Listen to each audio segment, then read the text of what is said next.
My third location was a journey to Central California, up a 10-mile winding road to the majestic Sequoia National Park.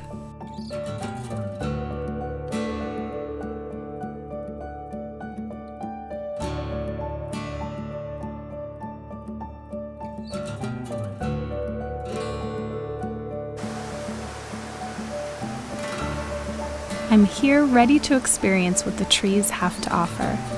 It is strikingly beautiful. The red trees that are so high you can't even see the top, and dense fog.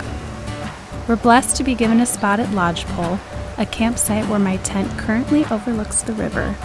It is so peaceful. That's what I've been searching for, peace and freedom. We set up camp and immediately set off for the falls. A brutal but beautiful hike. Groves of never-ending sequoias and their friends guiding us to their pride and joy, the falls. Extending 1,200 feet, the cliffs touch the sky and water cascades down. It is the most magnificent creation. So beautiful!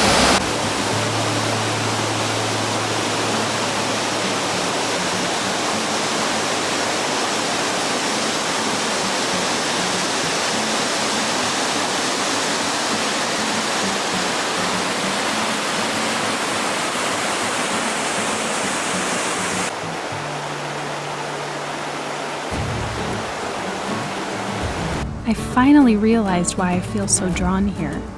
After really doing my research, I found that the Sequoias were named after a Cherokee leader. And I'm Cherokee. It's in my blood. No wonder why I've wanted to be here so badly. The Sequoias are called the Ancient Ones. They're highly significant in the community and culture of many forest tribes. Youth learn a spiritual way to gain knowledge, praying for the Ancient Ones to pass wisdom down from past generations. I can relate to them because I feel myself coming here and coming to the trees, asking for their knowledge for how I can heal.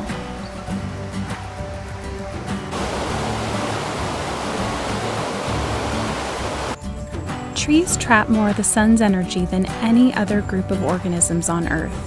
That makes them, in a way, batteries. Trees account for more than 50% of all energy trapped by living organisms. The largest giant sequoia, also known as General Sherman, weighs 12 million pounds, is 370 feet high, and 40 feet in diameter. What's really interesting is that sequoias only grow vertically for their first 800 years. After that, they grow in thickness. The inside of the trees are filled with tannin, which is a natural preservative. This allows them to slowly release these nutrients over thousands of years. This tree that had fallen shows us its amazing interior system of this orange color, or the tannin. This also makes them feel spongy to the touch. The sequoia's roots spread up to 300 feet. And what's funny is that they don't compete with each other for resources. They have huge root systems, and if they're growing next to each other, they will actually fuse their roots together and share. These giant sequoias, also known as redwoods, do not stand alone. They can be found in California, Turkey, Lebanon, Israel, Cyprus, Egypt, Kenya, Japan, South America, Australia, New Zealand, and Great Britain. I'm about halfway through the documentary, and it's a hard time for me, not only because I've loved it so much, but you're kind of at the point of, well, I'm halfway through this, and is the pain going to go away? Is it not going to go away? And it can be a scary thing. So I'm glad that the Sequoias is kind of my halfway point because, the Cherokees used to come to the Sequoias and search for wisdom about their past generations and all that. So I feel like it's a really good place to come energetically, and that will hopefully guide me towards my next step of healing. For anyone, a healing journey is never truly over because you want to keep growing and learning. But I desperately want this part of my journey to be over. I pray and set my intention that physical pain will be a thing of the past, but there's a chance that it might not be. and I just hope that I can keep getting up like I do and keep searching for answers, because the one thing about people in chronic pain is that they're some of the strongest people in the world. So that's what I try to hold on to when that doubt and fear creeps into my mind.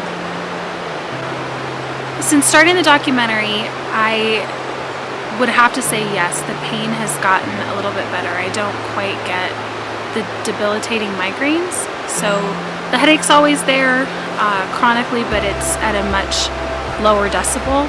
So instead of it being at a 6 or a 7 normally and then spiking to a 10 2 or 3 times a week, now I'm at a normal decibel of a 4 or a 5, and I get spikes that go up to maybe an 8, like once or twice a month. So I think that there has been progress, and I think what I've really been working on is letting things go, letting expectations go for myself and for my life. Pain is a really hard thing to try to communicate to other people about, especially chronic pain. And what's hard about this journey, just because I've seen so many other people's healing experiences, but chronic pain is different because you don't have those lulls of time where there's no pain. So like my mom, who has vertigo, she'll get bouts of it, but then they'll pass, and so she can take a breath and heal and kind of gear up for the next one. And with pain, you can't do that.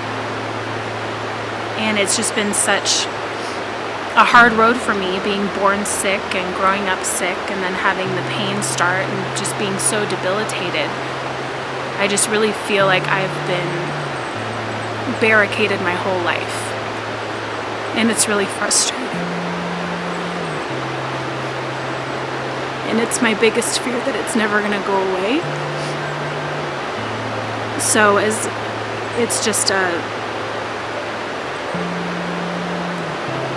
a hard thing to keep my faith up and my intentions strong. And I'm so grateful. I have such a wonderful group of supportive people and healing people around me. But I know that ultimately I have to try to free myself of this myself. And so I'm just desperately trying everything that I can and throwing myself into nature and hoping that that will guide me to freedom. This journey is going to work.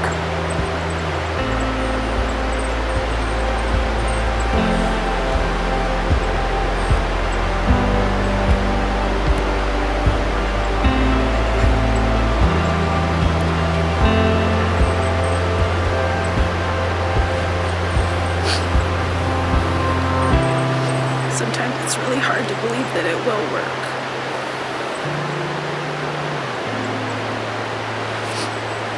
What keeps you going?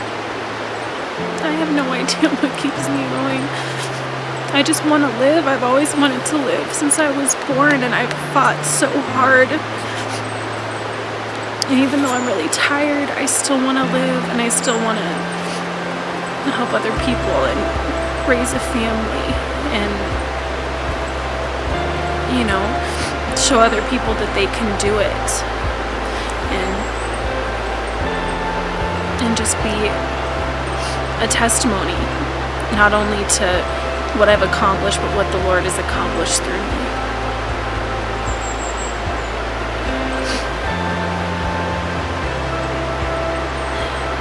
But it's still hard.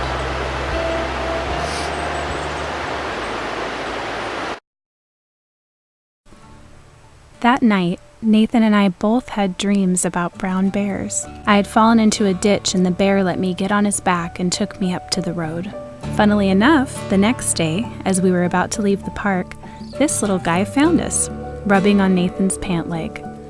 We later consulted our rheumatology books, remembering that the brown bear was a spirit animal. Dr. Morning Wolf states that they transmit encouragement and motivation that will excite our intentions into successful manifestations, allowing us to boldly walk the path we came here to experience, to feel what is right for us, reminding us to touch and experience the earth in her elements, and then guide us wherever we wish to go.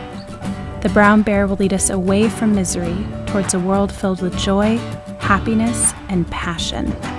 On our last day, Nathan and I climbed the mile-high path to Morro Rock.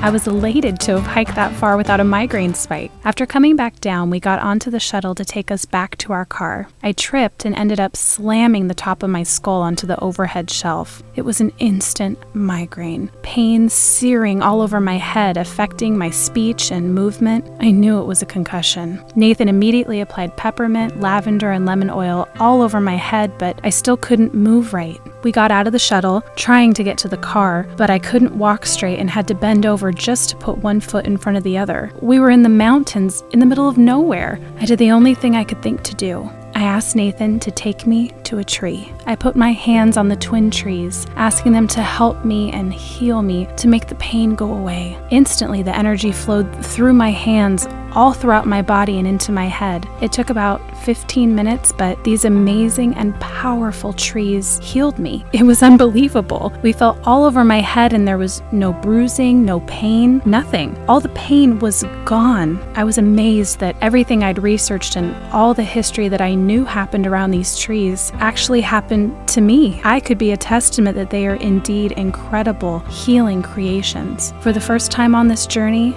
and in a really long time, I actually started to feel hope that I will be healed.